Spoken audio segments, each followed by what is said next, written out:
When you hear the word Sega, you probably picture games like Sonic the Hedgehog, Phantasy Star, or maybe even Altered Beast, just to name a few. When the Sega Genesis got released to the market, during its console lifespan, there were over 1,000 available games for that console. And Sega's last console, the Dreamcast, has over 600 games. Sega put a lot of time and effort into making and producing a bunch of games across several game consoles and handhelds. But the downside to creating a lot of games is that it can be hard to track which games Sega actually owns. For this video, I'll go over why a Sega employee admits to why the Sega Corporation doesn't really know how many games it actually owns. The Sega Corporation has been making electronic games since the 1960s, so it's a given that the company has a lot of IP stored up. Add in the fact that over the decades, it has acquired the IP of other companies such as Technosoft and Atlas. Then it becomes clear that keeping track of all these games is tricky, especially in the 1990s when Sega skyrocketed with consoles and video games. It got so bad that Sega itself admits that it doesn't actually know how many games it owns the rights to. A good example is that the sources of the original Sonic the Hedgehog are said to be lost.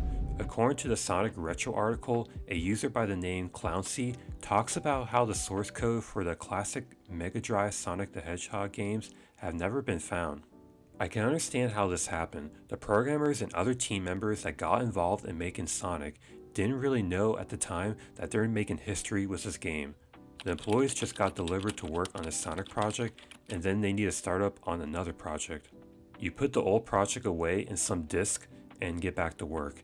Then it's nobody's job to archive, classify, and back up the old stuff.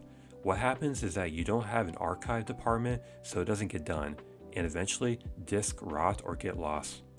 Anyways, Sega's Yosuke Okanari is a producer and marketer during the Saturn era who spoke about the company's efforts to document and preserve development materials related to its games. He admits that the company only began to take the preservation of such material seriously in 2023. You can say the same thing with the movie industry. In the early 20th century, films were not considered to have value beyond their theatrical run, so many were discarded afterward. Plus, there was also nitrate film used in early pictures that was highly flammable and susceptible to degradation, and people didn't want to spend the money to preserve film. Anyways, Okanari's notes that Sega's efforts to preserve its past have already given us things like the Mega Drive Mini, Yakuza's retro games, and the 3D Classic series on 3DS. And the future, the company intends to create a comprehensible database that includes Sega's affiliated companies, which includes Atlas, Sammy, and Technosoft. Well, I'm glad now that Sega claims it's going to take preserving media more seriously now. I just wish that they could have done it way sooner. Anyways, that's going to wrap up this video. See you guys next time, and thanks for watching.